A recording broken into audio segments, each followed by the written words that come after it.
Hola amigos, bienvenidos a un estudio más del Ministerio Internacional El Evangelio del Reino. Aquí con su servidor, Arismendi Martínez. El día de hoy daremos inicio a una serie de estudios diseñados para ayudar tanto a laicos como ministros a estudiar la palabra de Dios. Y no solo estudiarla, sino a entenderla, saber su aplicación y entender que la Biblia es nuestra única fuente de autoridad.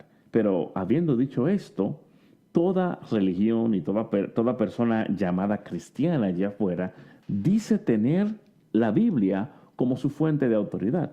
Entonces, ¿cuál es la verdad? ¿Cómo podemos conocerla? En realidad, ¿es posible conocer la verdad? Esto y más estaremos estudiando en esta serie de estudios bajo el título La verdad y cómo conocerla. Ahora bien, le aconsejo a cada uno de ustedes que se tome el tiempo para escuchar más de una vez esta serie de temas para que usted con la Biblia, lápiz y papel, bajo la dirección del Espíritu Santo, pueda estudiar a profundidad cada argumento presentado a través de este su servidor, donde también estaremos analizando argumentos de otras personas para ver su validez frente a lo que dice la palabra de Dios. ¿Saben? Este mundo está lleno de personas sinceras, personas que con pasión están predicando aquello que entienden ser la verdad. Pero a muchos se les olvida que aunque debemos de creer la verdad con sinceridad, no podemos hacer de la sinceridad nuestra verdad. Tampoco podemos creer que toda autoridad tiene la verdad. Nuestra única fuente de autoridad debe ser la palabra de Dios. No obstante, también sabemos que hay diferentes o diversas opiniones allá afuera. ¿Y cómo podemos nosotros, amigo y amiga que me escucha, tomar la Biblia en mano y escudriñarla y aprender de ella las cosas que Dios quiere que aprendamos cuando tenemos a cientos de personas allá afuera que nos están diciendo lo contrario? ¿Cómo podemos nosotros tomar la palabra de Dios y saber o distinguir qué porción de ella es simbólica y qué porción es literal? ¿Cuáles son los argumentos válidos que debemos de utilizar en la interpretación de las doctrinas enseñadas en la palabra de Dios? Hay muchas preguntas similares a esta, la cual cientos de personas allá afuera tienen en sus mentes y corazones. No obstante, la respuesta de la misma se les hace difícil de encontrar. Y es el deseo de este su servidor, a través de la dirección del Espíritu Santo, el poder diseñar un mensaje, un tema que les ayudará a ustedes, bajo la inspiración divina, a escudriñar por ustedes mismos la palabra de Dios. Y es por esto que le aconsejo que mientras escuchan estos temas, tengan a mano Biblia, lápiz y papel. Yo entiendo que debido a la premura del tiempo y debido al avance de la tecnología, quizás usted no esté en su habitación o en su casa escuchando estos temas, sino que esté camino al trabajo, que esté simplemente haciendo quehaceres, y está perfectamente bien. Pero le quiero recomendar en el nombre del Señor que usted, después de terminar de escuchar el tema, vuelva una vez más y escuche otra vez ya con Biblia, lápiz y papel, para que de esta forma usted por sí solo pueda entender lo que la palabra de Dios quiere enseñarle en cada uno de los temas que estaremos tratando a través de su ministerio. ¿Saben ustedes que hay cosas en la Biblia que tienen que enseñártela para que tú la malentiendas? ¿A qué me refiero? Me refiero a que hay cosas tan claras que si una persona toma la Biblia y la lee, entiende claramente lo que dice. No obstante, viene el pastor, viene el ministro, viene el evangelista y introduce en ese texto un concepto que está fuera de la realidad, explicando con raíces hebreas y ciertos argumentos de hombres, cosas que no van allí, mas sin embargo, utilizando la autoridad, quizás dada a ellos por su posición o los años en el ministerio, ellos hacen que la verdad revelada al individuo a través del estudio de la palabra y el Espíritu Santo sea pisoteada, echan por el suelo la verdad.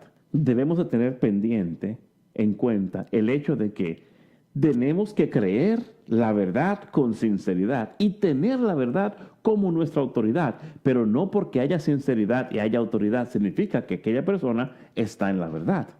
Así que es importante que usted, amigo y amiga que me escuche, tome la Biblia en sus manos, lápiz y papel, y pueda estudiar, escudriñar la palabra de Dios. Y es por esto que este su servidor se ha levantado como ministro del Señor Jesús a darle las herramientas necesarias para que usted pueda estudiar la palabra de Dios y sea inspirado a ayudar a otros o a guiar a otros al estudio personal de la palabra de Dios. Sin más preámbulos, iniciemos con el primer tema de esta serie titulado Nuestra única salvaguardia. En este tema vamos a aprender de la palabra de Dios, ya que esta será la fuente autoritativa que utilizaremos para basar todo estudio del futuro. ¿Qué es la Biblia actual? La Biblia que tenemos el día de hoy.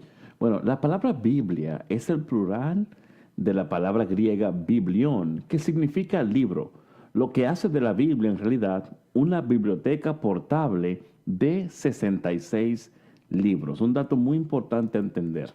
La palabra Biblia es un conjunto de 66 libros. Es una biblioteca, mini biblioteca portable. Fue escrita en un periodo de 1500 años por alrededor de 40 autores en 3 continentes distintos, en 3 lenguajes principales, y actualmente es traducida a más de 2000 lenguajes actuales. Ahora bien, mis amados, lo maravilloso de esto es que a pesar de todos estos factores, la Biblia, bien estudiada, conserva una armonía inigualable y sus principios aún sirven como la fundación moral de muchas sociedades.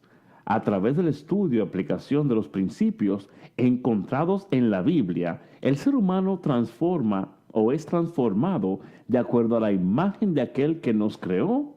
Y por esto es que a través de las edades Satanás ha atacado las Sagradas Escrituras y el día de hoy continúa con ataques menos obvios pero igual de peligrosos. Durante los primeros 3 siglos, algunos emperadores romanos buscaron destruir el cristianismo y para esto ellos intentaron destruir las Biblias.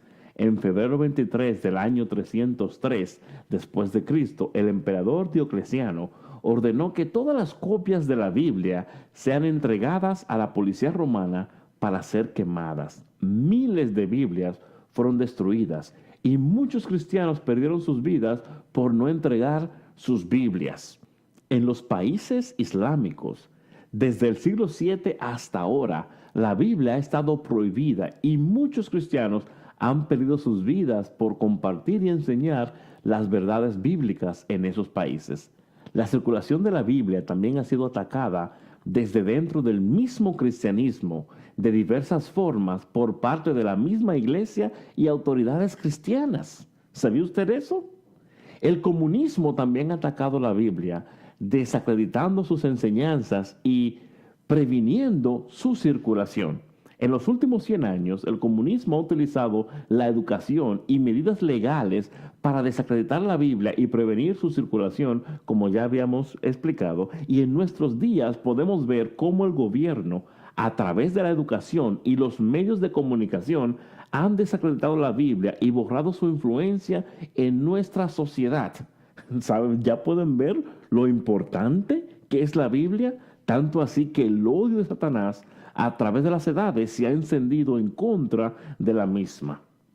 El hecho de que a través de la historia los ataques de Satanás en contra de la Biblia no han cesado nos demuestra lo importante que es el estudio de la Biblia para la vida cristiana. Espero que al conocer esta breve historia de los ataques contra la palabra de Dios nos dé una apreciación más profunda por el estudio y aplicación de la palabra de Dios. A través de este estudio estaremos utilizando la palabra Biblia para referirnos a la palabra de Dios. También estaremos hablando o estaremos estudiando los diferentes nombres por el cual se conoce la palabra de Dios más adelante. Vayan conmigo, por favor, a 2 de Pedro, capítulo 1, verso 21. Y vamos a contestar la siguiente pregunta. ¿Cómo se nos fue dada la palabra de Dios? ¿Cómo se nos fue dada la palabra de Dios? Notemos lo que dice acá.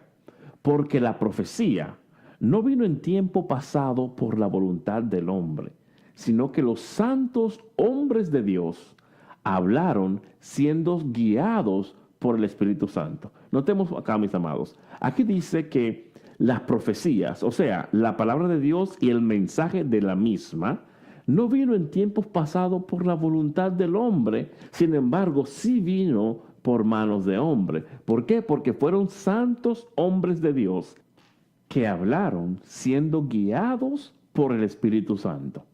Ahora, pero ¿cómo fue que el Espíritu Santo le dio el mensaje de la palabra de Dios a estos santos hombres? ¿Fue acaso un dictado divino? ¿El Espíritu Santo le dijo a ellos las palabras que tenían que escribir y cada ser humano la escribió? ¿O fue un sistema o un método diferente? Notemos lo que dice aquí la palabra de Dios.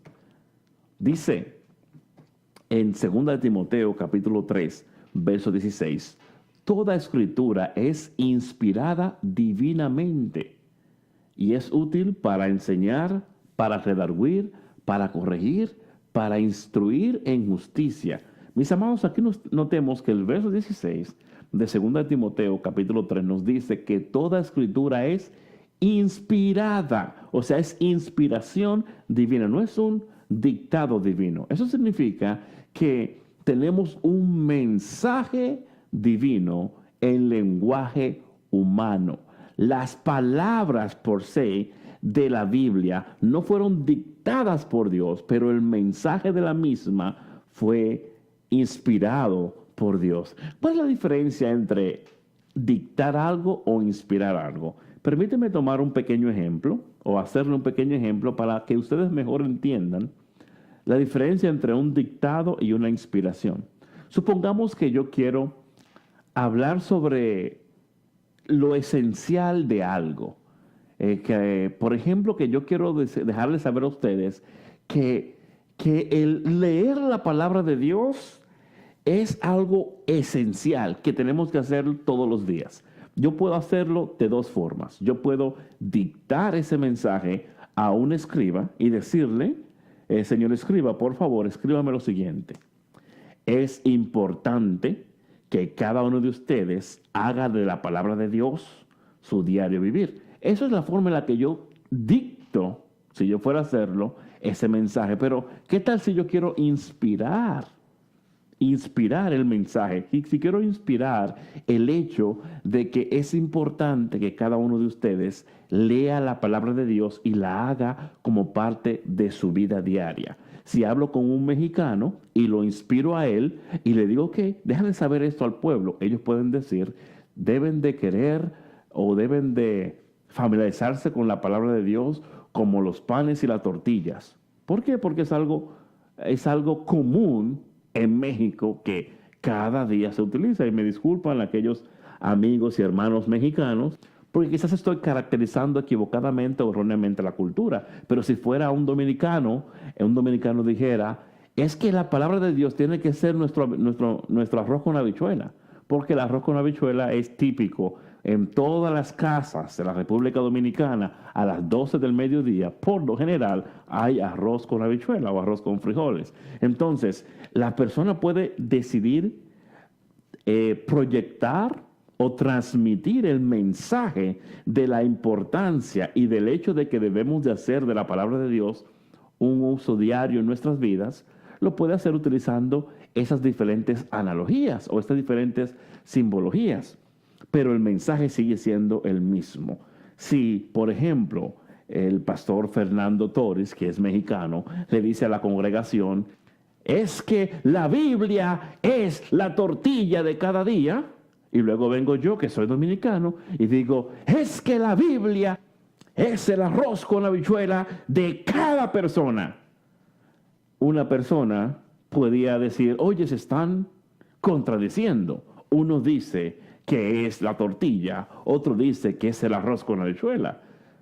Las palabras que decimos pueden ser contradictorias, pero el mensaje es el mismo si conocemos el trasfondo cultural.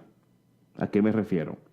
Un mexicano escucha eso y se le hace algo obvio lo que quiso decir. Porque él conoce la cultura y él sabe que la tortilla es parte del plato mexicano de cada día. Incluso me dicen que hay mexicanos que te dicen a ti, si no hay tortilla en la mesa, no hemos comido.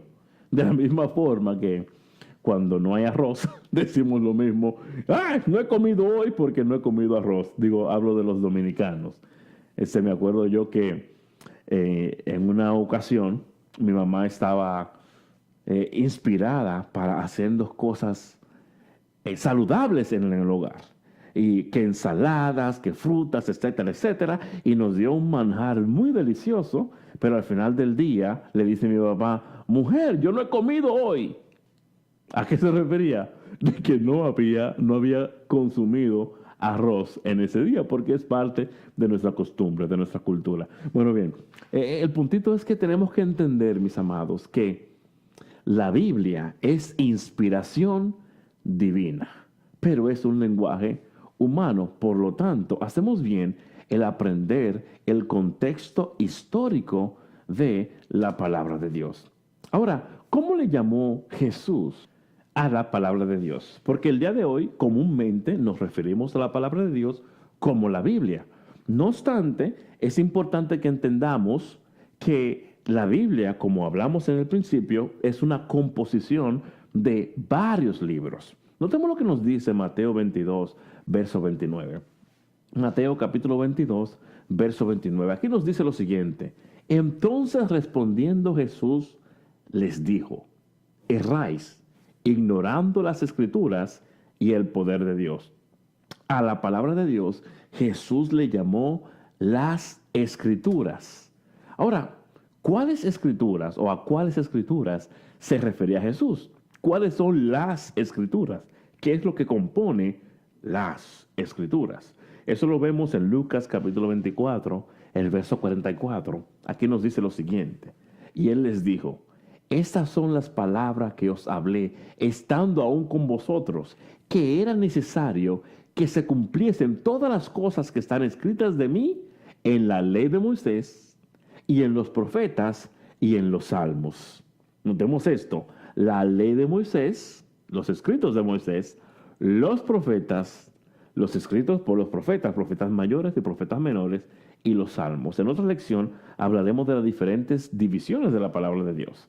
Por el momento, solo quiero que notemos el hecho de que la palabra de Dios a la cual Cristo Jesús se refirió estaban escritas durante el ministerio de Cristo y fueron las bases para la predicación de los discípulos y apóstoles de Cristo y del mismo Cristo Jesús. ¿Por qué es importante esto?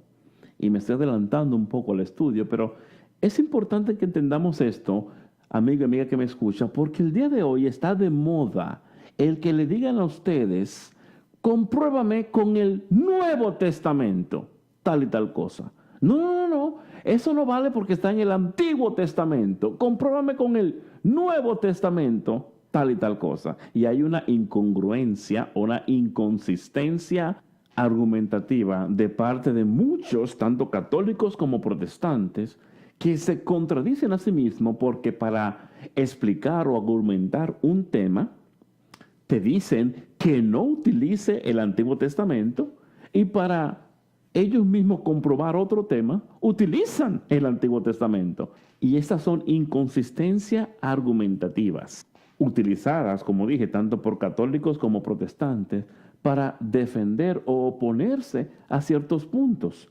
Algo que es tan inconsistente que ellos mismos se contradicen.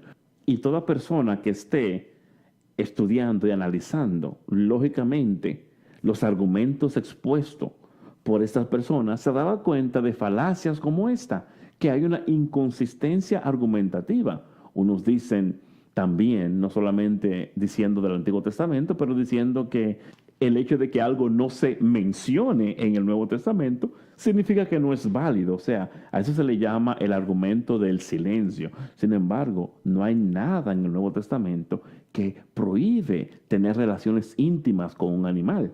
Pero todos sabemos que eso no es correcto. Tampoco hay nada en el Nuevo Testamento que nos diga que tenemos que bañarnos. ¿Significa entonces que podemos tener relaciones con animales y no debemos bañarnos? ¿Es acaso el hecho de que estas cosas no están prohibidas o afirmadas en el Nuevo Testamento excusa suficiente para que aprobemos o desaprobemos de estas actividades? Claro que no. Pero no obstante, sabemos que no es debido y que sí debemos bañarnos. Pero, ¿cuáles son las bases que utilizamos para establecer el hecho de que algo está malo y algo está bien? Es el mensaje dado a través de la palabra de Dios a nosotros. Un mensaje que es en armonía desde el Antiguo Testamento hasta el Nuevo Testamento. Vayan conmigo nuevamente a 2 de Timoteo, capítulo 3, y vamos a empezar en el verso 15.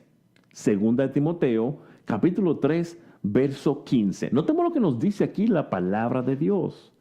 Y que desde la niñez has sabido las sagradas escrituras, las cuales te pueden hacer sabio para la salvación por la fe en Cristo Jesús. Este verso 15 de 2 de Timoteo es bien importante. ¿Por qué? Porque nos dice primeramente que a través del conocimiento de las sagradas escrituras obtenemos sabiduría para la salvación. O sea que nos dice claramente que la salvación es por la fe en Cristo Jesús, pero nos dice que las sagradas escrituras son las que nos hacen sabios para poder obtener esta salvación por la fe en Cristo Jesús. Pero notemos, ¿cuáles escrituras sabía Timoteo, los cuales lo hicieron sabio para la salvación por la fe en Cristo Jesús? Eran las escrituras del Antiguo Testamento. Fueron las escrituras que hoy conocemos como el Antiguo Testamento. ¿Por qué? Porque el Nuevo Testamento aún no estaba canonizado. Las cartas que hoy forman parte del Nuevo Testamento estaban en proceso. Por lo tanto, las cosas que Timoteo estudiaba, que lo hicieron sabio para la salvación por la fe en Cristo Jesús, fueron encontradas en las mismas escrituras que Jesús dijo que hablaban de él: la ley de Moisés, los profetas y los salmos. Juzgue usted si estoy siendo congruente o no congruente con los argumentos que le estoy exponiendo a cada uno de ustedes a través de este estudio. Notemos, mis amados, que el libro de Timoteo fue escrito aproximadamente, o sea, la carta de Timoteo fue escrita aproximadamente en el año 67 después de Cristo. Y aquí dice que Timoteo desde la niñez ha sabido las Sagradas Escrituras, o sea que desde antes del año 67 después de Cristo, Timoteo estaba estudiando las Sagradas Escrituras. Y las únicas en existencia para ese entonces eran las que hoy son comúnmente llamadas como el Antiguo Testamento. Las mismas que Jesús dijo: estas son las que dan testimonio de mí. ¿Por qué hago un énfasis tan grande en estas cosas? Porque es un error fatal, es un engaño diabólico, el cual Satanás utiliza cada vez que escuchamos a un ministro diciendo: pruébamelo en el Nuevo Testamento, pruébamelo en el Nuevo Testamento. Mis amados, amigo y amiga que me escucha, juzgue usted por sí mismo estas cosas. ¿Debemos utilizar toda la palabra de Dios? ¿Sí o no? ¿O solamente estamos limitados a las cosas mencionadas en el Nuevo Testamento? Porque si es así, este mensaje dado por Pablo a Timoteo es incorrecto. Sigamos leyendo ahora y continuemos para saber para qué son útiles las Sagradas Escrituras. Ya sabemos que estas nos hacen sabios para la salvación por la fe en Cristo Jesús. Ahora notemos lo que dice el verso 16. Toda escritura es inspirada divinamente y es útil para enseñar. ¿El Nuevo Testamento solamente? No, también el Antiguo Testamento. ¿Qué significa una enseñanza? Una enseñanza es algo que tú debes de seguir. La enseñanza no son solamente ilustrativa o demostrativa, también son prescriptivas. O sea, son prescripciones que la palabra de Dios nos da para que nosotros la podamos seguir.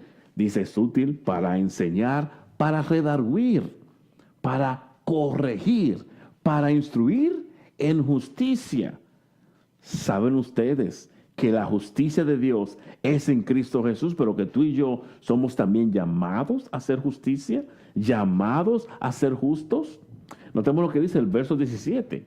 Para que el hombre de Dios sea perfecto, enteramente preparado para toda buena obra. Mientras que toda la palabra de Dios, desde el Antiguo hasta el Nuevo, califica para que le apliquemos estas palabras el día de hoy. La realidad de las cosas es que esas palabras fueron dichas exclusivamente del Antiguo Testamento.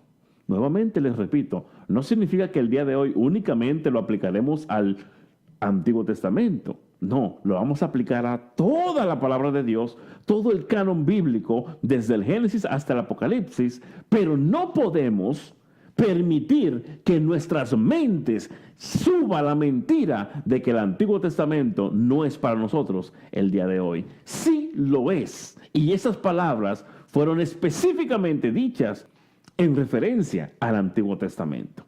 Ahora bien, hay otro mal concepto que tienen muchos cristianos allá afuera. Esa es la idea de que cuando leemos la Biblia es para aplicársela a nuestro vecino. Cuando leemos la Biblia es para aplicársela a los que están en tal secta. Cuando leemos la Biblia es para aplicársela a aquellos que no son parte de nuestra iglesia.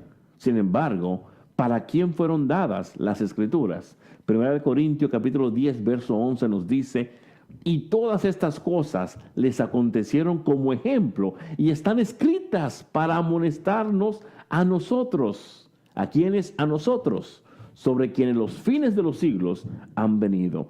Todas las cosas escritas anteriormente son para ti y para mí. La Biblia no es para el impío. La Biblia no es para el mundano. La Biblia no es para el que se va a perder. La Biblia es para llamar a salvación y para aquel que se va a salvar, que quiere y tiene la esperanza de salvación.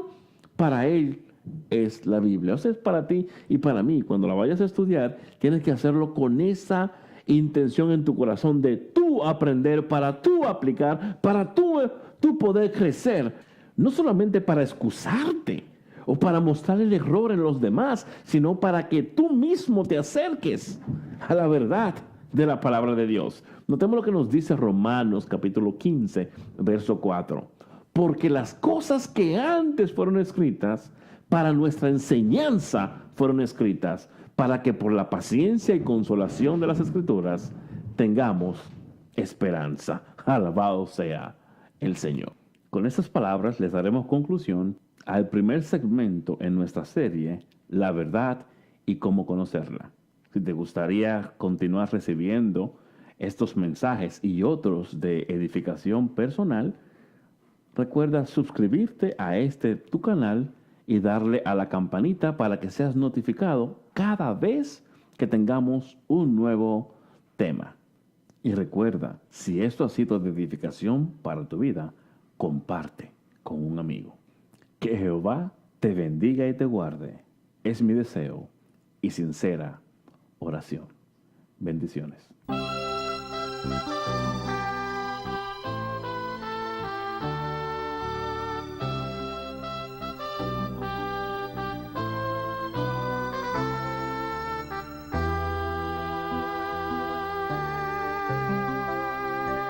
He comprendido que sin Cristo es difícil caminar.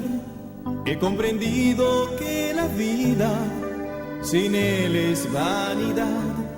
He comprendido que el camino se hace duro cada día más y más, pero al final de la jornada vida eterna Cristo me dará.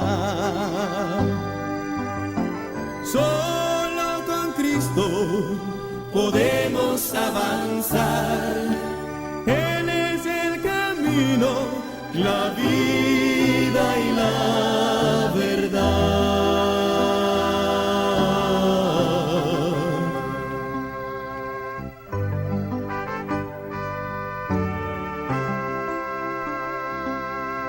Amigo, este mundo pasando ya está. Ven, busca a Cristo, vida eterna Él te da. He comprendido que el camino se hace duro cada día más y más, pero al final de la jornada, vida eterna Cristo te dará. Solo con Cristo podemos avanzar. Él es el camino, la vida y la verdad.